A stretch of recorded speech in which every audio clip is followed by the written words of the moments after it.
aujourd'hui, il faut arrêter de bluffer les Réunionnais.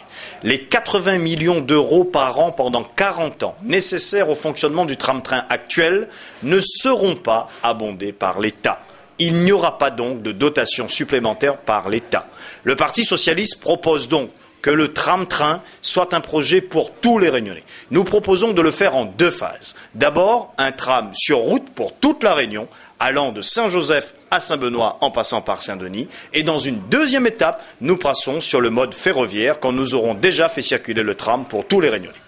Il est inadmissible aujourd'hui de ne pas dire aux Réunionnais que nous n'aurons pas l'énergie électrique nécessaire pour faire fonctionner le projet de tram tel qu'il est proposé. C'est encore là un bluff inacceptable.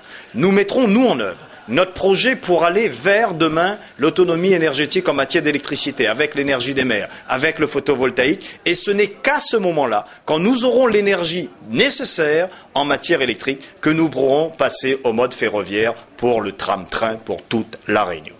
Nous mettrons avec le tram-train, avec le tram sur toute la Réunion, eh bien, un projet de desserte pour toutes les régions de l'île, les Hauts, bien évidemment les plaines, le tampon, mais aussi Sillaos, Salazie, etc., pour qu'il y ait un réseau de trams sur route qui relie donc ces points des Hauts à l'ensemble du territoire. Mais nous mettrons aussi dans ces Hauts les outils de développement, que ce soit Internet, que ce soit les accompagnements donc en infrastructures sportives, que ce soit en matière de rénovation de bâtis scolaires avec les mairies. Eh bien, nous mettrons les efforts nécessaires pour que les citoyens des Hauts soient des citoyens à part entière.